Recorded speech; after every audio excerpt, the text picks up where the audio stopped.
El Señor esté con ustedes. Lectura del Santo Evangelio según San Mateo. En aquel tiempo llevaron ante Jesús a un hombre mudo que estaba poseído por el demonio. Jesús expulsó al demonio y el mudo habló. La multitud, maravillada, decía: nunca se había visto nada semejante en Israel. Pero los fariseos decían: expulsa a los demonios por autoridad del príncipe de los demonios. Jesús recorría todas las ciudades y los pueblos, enseñando en las sinagogas, predicando el evangelio del reino y curando toda enfermedad y dolencia. Al ver a las multitudes se compadecía de ellas, porque estaban extenuadas y desamparadas como ovejas sin pastor. Entonces dijo a sus discípulos: la cosecha es mucha y los trabajadores pocos. Rueguen, por lo tanto, al dueño de la mies que envíe trabajadores a sus campos. Palabra del Señor. Bueno, pues no hagamos nada al margen de Dios. Siempre hay que invitarle para que se haga compañero de nuestro camino, para que nos ilumine, nos oriente, nos ayude a discernir qué es lo que hemos de hacer cada día. Eso de dejarnos conducir pues por nuestros propios pensamientos, lo que es peor, los sentimientos, las emociones, o decir, ¿no?, que las cosas hay que hacerlas por sentido común. Ya hemos insistido, pues nos lleva a cometer grandes errores. Aquí es más que dejarse iluminar por la verdad, que es Dios, y después que la voluntad nos mueva para obrar según aquello que hemos elegido y que siempre sea lo mejor. Para que entonces el precio que podamos pagar por lo que hacemos según el pensar de Dios, pues sea la salvación, la vida eterna. Es una promesa que Dios nos ha hecho para todo aquel que en vida busca cumplir su voluntad, su palabra. No aquel que a últimas horas, ya antes de morir, decide convertirse y cambiar por conveniencia. Claro, pues apelamos a la misericordia de Dios y bueno, lo dejamos en sus manos, ¿verdad? Que obre la caridad sobre aquella persona. ¿Y entonces para qué sirve la palabra? ¿Para qué la escuchamos todos los días? No, si no es para enmendar el camino, para corregirnos. Así es de que empleemos el tiempo, hermanos, en hacer grandes proyectos buenos que tengan pues referencia a la vida, a la felicidad, a la santidad, a la salvación, para que entonces Dios sea el eje conductor, ¿no? Sea el guía, el director, que nos ilumine y nos guíe siempre por el buen camino.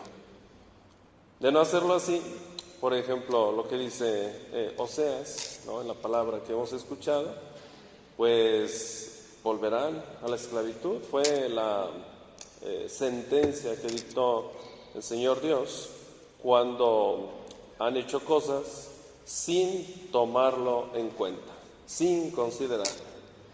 Eso, ¿no? Esa actitud soberbia, necia, de querer hacer las cosas al margen de Dios, nunca tomarla en cuenta, ¿no? Nunca su parecer, nunca su doctrina, su pensamiento, pero sí hacer las cosas a nuestro antojo, a nuestro capricho, a nuestro deseo.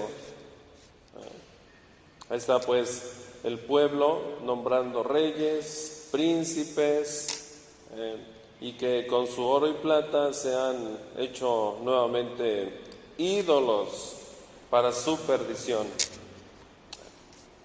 Hoy en día sucede lo mismo, con ese oro, ese dinero, esa plata, seguimos haciendo ídolos a nuestro antojo.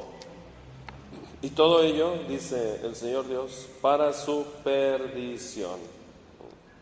Todo al margen de Dios nos lleva a la perdición. Máxime, ¿no?, cuando alguien ya ni siquiera se acuerda de él. Es peor todavía. Pero bueno, no hay peor ciego que el que no quiere ver. Es la gente pues que le ha declarado la guerra, se le ha dado la espalda, se ha vuelto a su mirada y entonces corre por las sendas del mundo, ¿no? De la carne, del demonio, enemigos de Dios. ¿A dónde va a parar? Si con Dios alcanzamos la salvación, pues lejos de Dios, la perdición, la esclavitud, la condenación.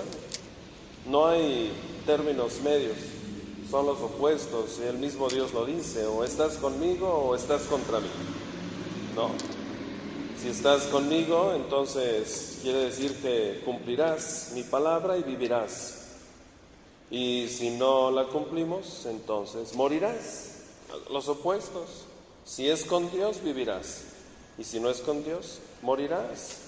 Moriremos pues en nuestros pecados, porque no tenemos esa capacidad, ¿no?, de desear las cosas de Dios para purificarnos. Por tanto, es la consecuencia de los actos del pueblo al vivir neciamente de espaldas a Dios, pensando que lo que ellos hacen es lo mejor, no lo que Dios les dé. Porque lo que se hace humanamente es mayormente satisfactorio, porque son bienes inmediatos, son bienes útiles, bienes prácticos.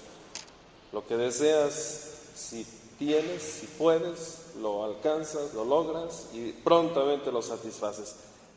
Pero eso de la salvación, la vida eterna, el cielo, la misericordia, ¿cuándo?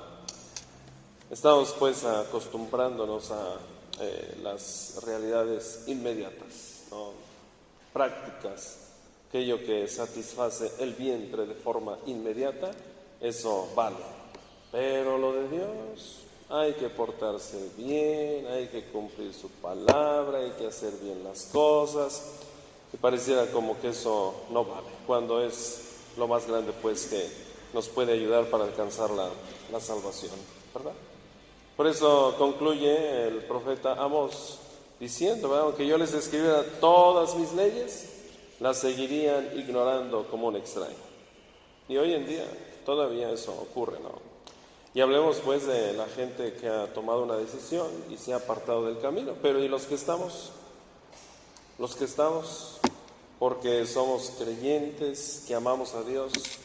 Sí, estamos sujetos a su ley, sí hacemos lo que Dios nos pide, sí cumplimos su palabra, sus mandamientos. ¿O es que le seguimos viendo como un extraño, aunque en apariencia diga, sí soy cristiano, sí soy católico, pero eso de cumplir su palabra no es para mí? No, es un ateísmo práctico, ateos prácticos. Soy, pero no soy, ya lo hemos dicho, ¿verdad? Digo que soy, pero vivo como si no fuera, y no cumplo lo que Dios me pide. ¿Cómo para qué? Es que eso no, eso es de absurdos, ¿no? Eso es de locura.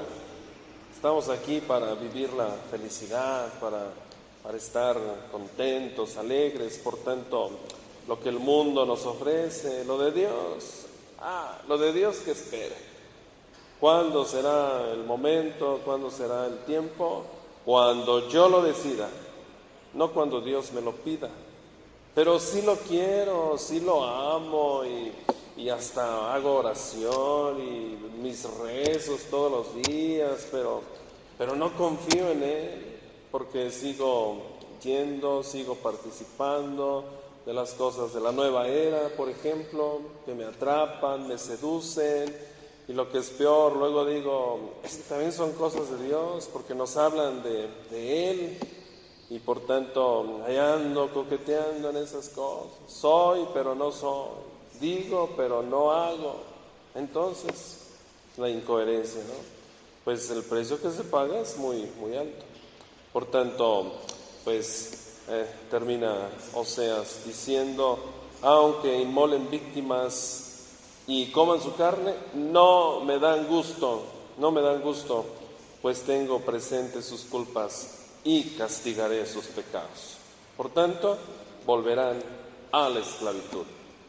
Eso es, ¿no? Vivir esclavos es estar sujetos a mis pensamientos, mis doctrinas, mis acciones, lo que yo decido, lo que yo quiero, no lo de Dios, no. Él allí que esté cuando yo lo necesite y que sea para orar, pero para hacer mis cosas, que no se meta, que no se involucre y que no me diga qué hacer, porque el día en que me diga qué hacer, me va a caer gordo y ya no lo voy a soportar en mi vida.